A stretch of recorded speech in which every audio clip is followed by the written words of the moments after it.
Inducción de laboratorio número 10, cuello. El cuello es un cilindro que une la cabeza con el tronco. Lateralmente presenta un contorno más o menos cuadrilátero con los siguientes límites. Superior, borde inferior de la mandíbula y una línea imaginaria trazada desde su ángulo hasta la apófisis mastoide del temporal. Anterior, línea media anterior del cuello. Posterior, borde anterior del trapecio. Inferior, 2/3 internos de la clavícula. Estructuras superficiales del cuello. En la fascia superficial del cuello, el músculo platisma.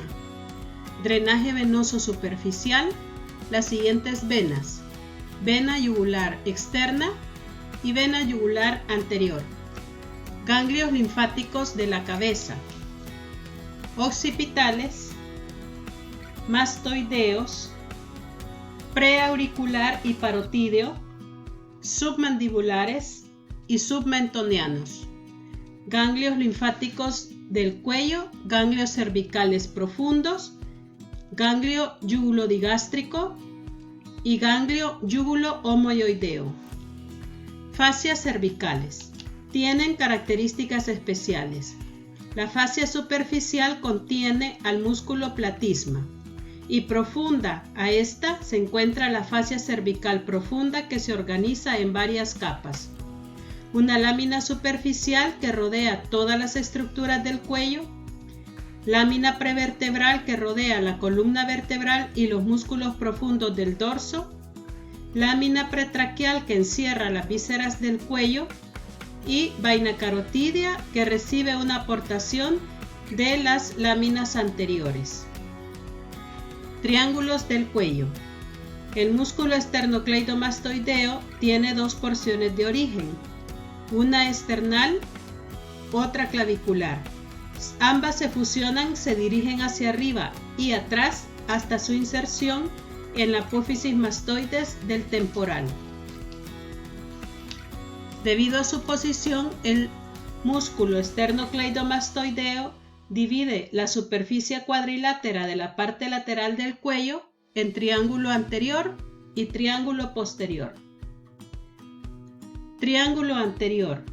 Límites: superior, borde inferior de la mandíbula y la línea imaginaria trazada desde su ángulo hasta la apófisis mastoides.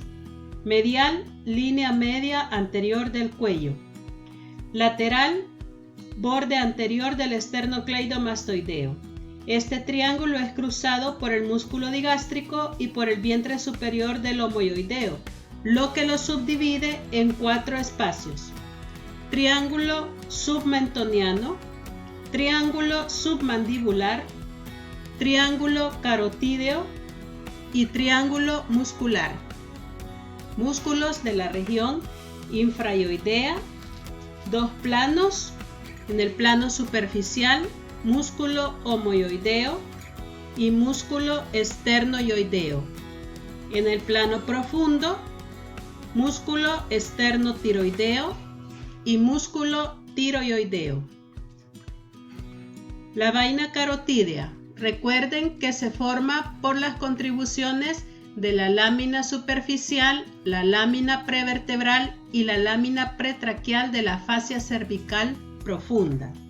Su contenido neurovascular: arterias carótida común y carótida interna medialmente, vena yugular interna lateralmente, nervio vago intermedio y posterior. Músculos de la región suprayoidea: músculo miloioideo, músculo genioideo, músculo estiloioideo y músculo digástrico con sus 2 vientres, vientre anterior del digástrico y vientre posterior del digástrico. Vasos sanguíneos, arterias. A nivel del borde superior del cartílago tiroides, la arteria carótida común se subdivide en arteria carótida externa y arteria carótida interna. Las ramas de la arteria carótida externa: arteria tiroidea superior, arteria faríngea ascendente, arteria lingual, arteria facial, arteria occipital, arteria auricular posterior y sus ramas terminales, arteria maxilar interna y arteria temporal superficial.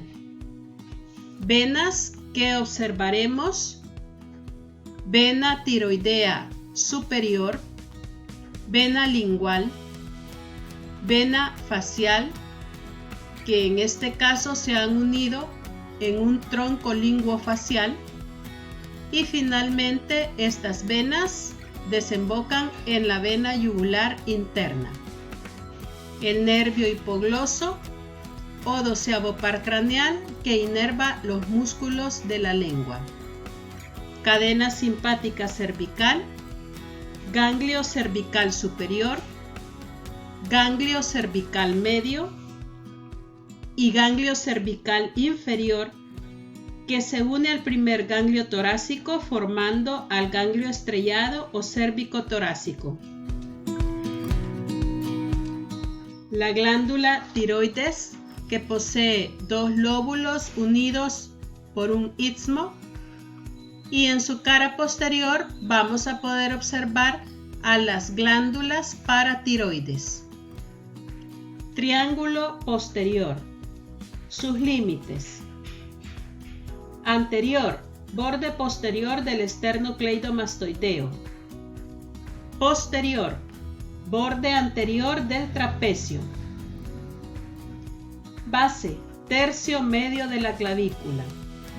El vértice en la parte posterior de la apófisis mastoide, donde se unen el músculo trapecio y músculo esternocleidomastoideo. Y en el piso los siguientes músculos: esplenio, elevador de la escápula, músculo escaleno posterior, músculo escaleno medio y músculo escaleno anterior.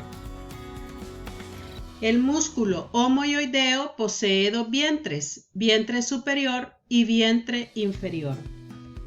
El vientre inferior del músculo omoioideo va a separar en dos espacios al triángulo posterior. Triángulo occipital, grande y superior. Triángulo supraclavicular, pequeño y ubicado inferiormente.